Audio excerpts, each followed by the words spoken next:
Aidem, ndak besudah lagi apa asap nih. Nak penapas besaro, aku lagi nak metu, ngentak kebakaran hutan nih.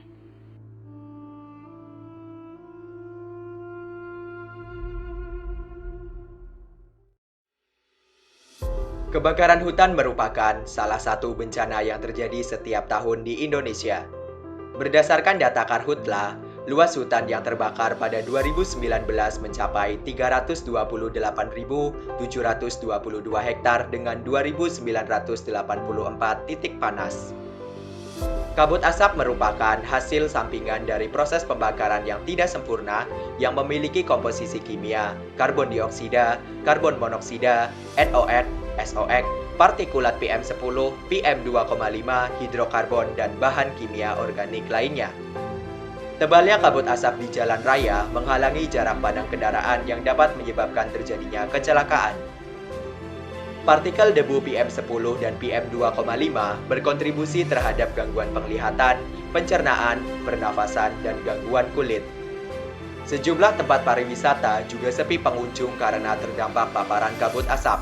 Jalur distribusi perdagangan melalui udara, laut, dan darat juga terganggu karena jarak pandang yang pendek. Sektor pendidikan turut menerima dampak dari kebakaran hutan dan kabut asap. Terdapat 20.000 sekolah di Provinsi Kalimantan dan Sumatera yang terpapar kabut asap. 500 di antaranya meliburkan kegiatan belajar mengajar. Perkenalkanlah kami, Sipeka Tim, Sistem Produksi Asap Otomatis yang beranggotakan Dimas Aji Laksono, Wahyu Nur Afni, dan Anggi Mulyawan dengan dosen pembimbing Insinyur Evlita Yohana PhD. Kami menawarkan solusi untuk mengurangi dampak dari kebakaran hutan dan kabut asap dengan inovasi berjudul Sistem Produksi Asap Otomatis dengan teknologi Airborne Dust Capture Through Water Spray berbasis Arduino Uno 2560. Sipeka merupakan sebuah inovasi sistem produksi asap otomatis yang menggunakan metode Airborne Dust Capture Through Water Spray yang dijalankan secara otomatis dengan bantuan sensor dan kontrol dari Arduino Uno. Metode Airborne Dust Capture Through Water Spray adalah sebuah teknik yang didesain untuk mengurangi konsentrasi debu di udara dengan menyemprotkan tetesan-tetesan air halus pada udara berdebu. Tetesan-tetesan air ini akan bertumbukan dengan partikel debu di udara sehingga terjadi proses aglomerasi dan debu akan jatuh atau mengendap. Komponen penyusun Sipeka terdiri dari panel box yang berisi Arduino, merupakan microcontroller yang akan memproses input sinyal dari sensor. Output sinyal digital akan diterjemahkan oleh modul relay untuk menyalakan stop kontak pompa. Daya seluruh komponen bersumber dari power supply.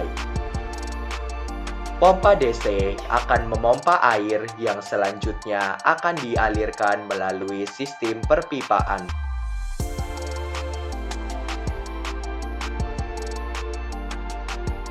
Terdapat dua buah sensor, yaitu sensor MQ7 merupakan sensor pengukur gas. Hasil pembacaan sensor dapat berupa ppm kadar gas. Sensor DHT11 merupakan sensor suhu dan kelembaban. Sensor ini dapat membaca temperatur dengan range 0 sampai 50 derajat. Nozzle sprinkler berfungsi menyemburkan air dalam bentuk droplet untuk memperluas perpindahan massa.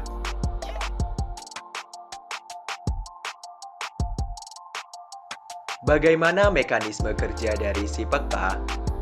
Asap kebakaran hutan akan terdeteksi oleh sensor gas MQ7 dan sensor suhu DHT11. Asap yang terdeteksi selanjutnya akan diterima oleh Arduino dalam bentuk sinyal, yang kemudian akan diteruskan ke modul relay.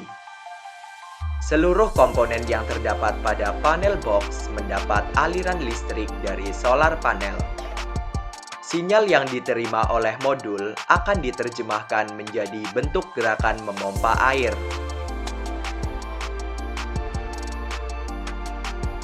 Air yang terpompa akan dialirkan melalui rangkaian perpipaan yang terkoneksi dengan nozzle sprinkler.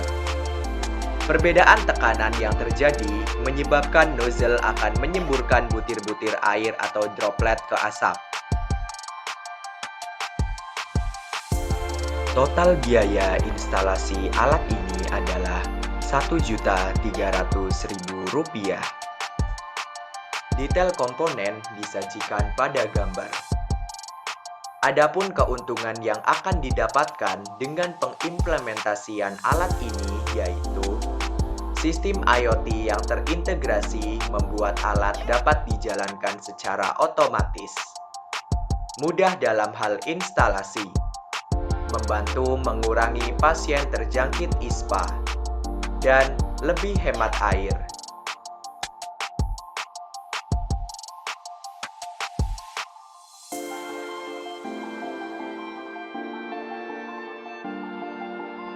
Sistem ini cocok diimplementasikan di Indonesia, khususnya di Pulau Sumatera dan Kalimantan sebagai langganan kebakaran hutan dan kabut asap.